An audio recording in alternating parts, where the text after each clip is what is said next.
Assalamualaikum warahmatullahi wabarakatuh. Selamat datang di pembelajaran online kelas 12.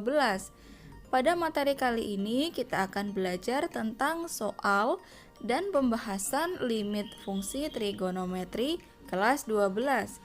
Sebelum lanjut nonton, jangan lupa berdoa dan absen di kolom komentar.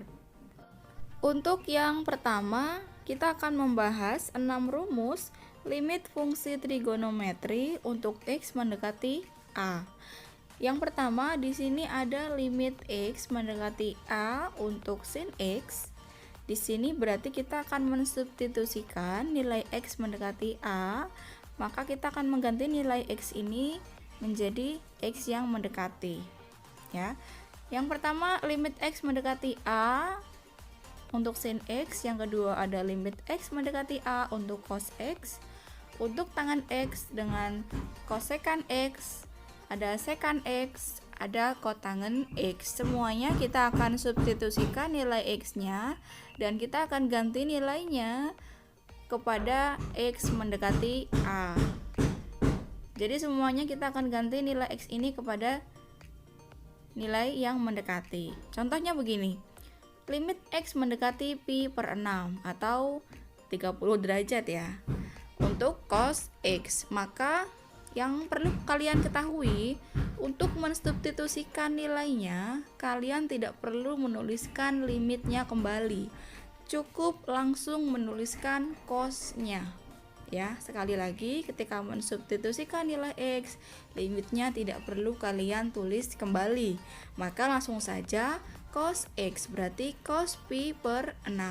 Nah, di sini cos pi per 6 berarti cos 30 derajat karena 180 dibagi 6. Cos 30 derajat nilainya berapa? Nilainya adalah cos 30 derajat sama dengan 1 per 2 akar 3. Itu untuk yang contoh pertama. Maka kalian harus mensubstitusikan nilai x yang mendekati ke dalam rumus trigonometri yang ditanyakan. Lanjut, kita gunakan rumus yang kedua atau yang B, yaitu limit fungsi trigonometri untuk x mendekati 0. Di sini ada 1, 2, 3, 4, 5, 6, 7, 8. Ada 8 rumus limit fungsi trigonometri untuk x mendekati 0. Yang pertama adalah limit x mendekati 0 untuk sin x per x. Maka kalau kita menggunakan rumus yang pertama yang tadi, kita akan mensubstitusikan yang x mendekati 0. Kalau kita gunakan rumus yang pertama tadi, berarti sin x per x menjadi sin 0 per 0. Nah, sin 0 per 0 berarti kan sama dengan 0 per 0. Nah, 0 per 0 ini tidak boleh karena dia bentuk tidak tentu. Maka kita harus membuat penyelesaian dengan cara yang lain. Nah, cara yang lainnya apa? Dengan menggunakan rumus ini. Jika kalian menemukan rumus limit x mendekati 0 sin x per x, maka kita akan rubah penyebut menjadi pembilang dan pembilang menjadi penyebut. Nah, untuk rumus seperti ini, khusus sin dan tangen kita boleh abaikan ya. Sinus dan tangan kita abaikan. Maka tinggal limit x mendekati 0 untuk x per x, berarti tinggal x per x berarti sama dengan 1 ya. Yang kedua, limit x mendekati 0 untuk tangan x per x. Maka dengan cara yang sama, kita akan rubah penyebut jadi pembilang, pembilang jadi penyebut. Kita abaikan nilai tangannya. Maka kita abaikan nilai tangannya menjadi x per x sama dengan 1. Nah, bagaimana Bu jika kita menemukan soal yang ada kosinusnya? Nah, untuk kosinus itu nanti kita akan bahas pada video berikutnya. Di video kali ini khusus untuk mengabaikan sinus dan tangen, karena ketika hasilnya tak tentu, maka kita harus membuat penyelesaian yang lain, yaitu dengan menggunakan ini. Yang ketiga, di sini ada limit x mendekati sin ax per bx. Kita abaikan nilai sinnya lagi, tinggal ax per bx. Nah, tinggal dibagi nilai x-nya, sisanya tinggal a per b. Ya, sekali lagi abaikan nilai sinusnya. Itu yang nomor 3. Untuk yang nomor 4 sama lagi. Limit X mendekati 0 untuk tangan AX per BX. Kita balik dulu, kemudian tangannya kita abaikan. Nah, X dibagi X tinggal A per B. Untuk nomor 5 dan 6 ini hampir sama atau sepaket. Limit X mendekati 0 untuk sin AX per sin BX. Abaikan nilai sinnya, kemudian X-nya kita bagi. Sisanya tinggal A per B. Kemudian nomor 6, di sini limit X mendekati 0 untuk sin AX per tangan BX. Sama, kita balik dulu, penyebut jadi pembilang, pembilang jadi penyebut, kemudian abaikan nilai tangannya dan sinusnya. Tinggal A per B lagi ya. Ini X-nya kita bagi juga. Sisanya tinggal A per B. Kemudian nomor 7 ada limit X mendekati 0 untuk sin AX dikurangi tangan BX per CX dikurangi sin DX. Nilai sinus dengan tangannya kita abaikan semuanya, menyisakan AX min BX per CX min DX. Nah, C-nya tidak boleh kita bagi karena dia tidak mengandung trigonometri. Nah, kemudian tinggal kita bagi nilai semua X-nya. Sisanya tinggal A min B per C dikurangi D. Ini untuk nomor 7. Yang terakhir untuk nomor 8. Nah, di sini mengandung kosinus. Nah, kosinus ini kita akan rubah menjadi bentuk sinus atau tangan.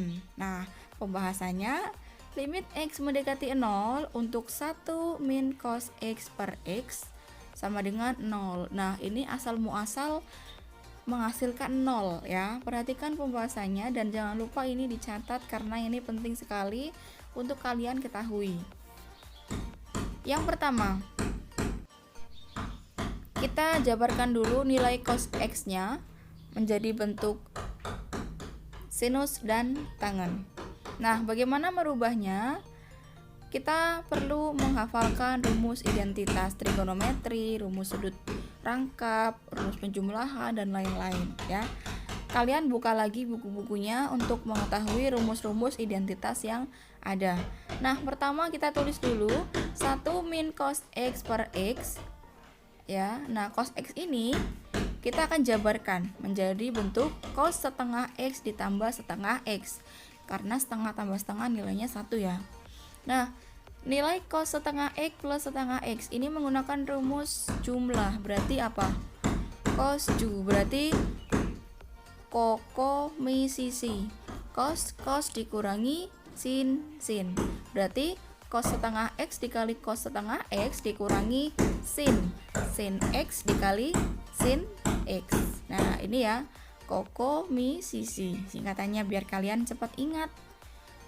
Kemudian cos setengah X dikali cos setengah X menjadi cos kuadrat setengah X dikurangi sin kuadrat setengah X. Nah, dari sini dari cos kuadrat setengah X kita jabarkan lagi menjadi bentuk identitas trigonometri yang lain. Kalian ingat sin kuadrat alfa ditambah cos kuadrat alfa sama dengan 1. Maka nilai cos kuadrat alfa sama dengan 1 dikurangi sin kuadrat alfa. Karena di sini adalah berbentuk alfa dan di sini adalah berbentuk setengah X, maka semuanya kalian rubah menjadi bentuk setengah X. Bentuknya menjadi 1 min sin kuadrat setengah X. Nah, ini karena ini kita dalam kurungi dikurangi sin kuadrat setengah X. Nah, kemudian di sini kita selesaikan dulu pengurangannya menjadi 1 dikurangi 2 sin kuadrat setengah X. Nah, kita tarik lagi ke bawah karena ini lumayan panjang ya teman-teman penjelasannya. Kalau kalian agak bingung, kembali lagi penjelasannya diulang lagi. Kemudian 1 min 2 sin kuadrat setengah X ya. Di sini bentuk cos X-nya sudah berubah menjadi 1 min 2 sin kuadrat setengah X. Kita kembalikan lagi ke dalam soal. soalnya adalah 1 min cos X, berarti kita rubah menjadi 1 dikurangi 1 min 2 sin kuadrat setengah X dibagi X. Nah, kemudian kita kerjakan pengurangannya. 1 dikurangi 1 sama dengan 0. Kemudian min kali min berarti positif 2 sin kuadrat setengah X per X. Nah, di sini boleh tidak Bu kita coret? Tidak bisa karena dia masih satu rangkaian trigonometri. Jadi tidak boleh dibagi nilai X-nya. Maka kita akan jabarkan dulu ke dalam nilai limit X mendekati 0. Limit X mendekati 0 untuk 2 sin kuadrat setengah X per X. Nah, di sini kita akan jabarkan terlebih dahulu penyebutnya menjadi dua hal. Yang pertama menjadi limit X mendekati 0 untuk 2 sin setengah X dikali sin setengah X per X. Nah, di sini sudah terjabarkan. Kita akan pisahkan lagi nilai sinusnya. Maka menjadi limit X mendekati 0 untuk 2 sin setengah X per X. Nah, yang ini tinggal sin setengah X ya. Nah, kemudian setelah itu di sini ada limit X mendekati 0 untuk 2 sin setengah X per X. Maka yang ada sinusnya kita kerjakan terlebih dahulu. Nah, kita abaikan nilai sinnya menjadi 2 kali setengah kali X per X. X-nya kita coret, tinggal 2 kali setengah dikali limit X mendekati 0 untuk sin setengah X. Kenapa nilai sin setengah X-nya tidak bisa kita selesaikan? Karena dia tidak punya penyebut. Sedangkan 2 sin setengah X dia masih punya penyebut. Jadi sin setengah X masih kita kerjakan dengan limit X mendekati 0.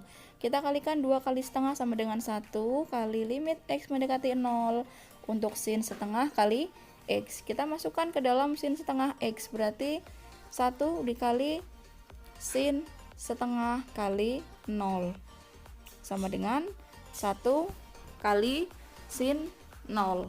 Sin 0 nilainya berapa? Sin 0 nilainya adalah 0. Nah, ini adalah asal muasal rumus di atas yang nomor 8, hasilnya sama dengan 0. Ini cukup panjang, jadi silakan kalian catat betul-betul karena nanti akan kita gunakan ke dalam soal yang akan kita bahas. Nah, berikut adalah latihan soalnya.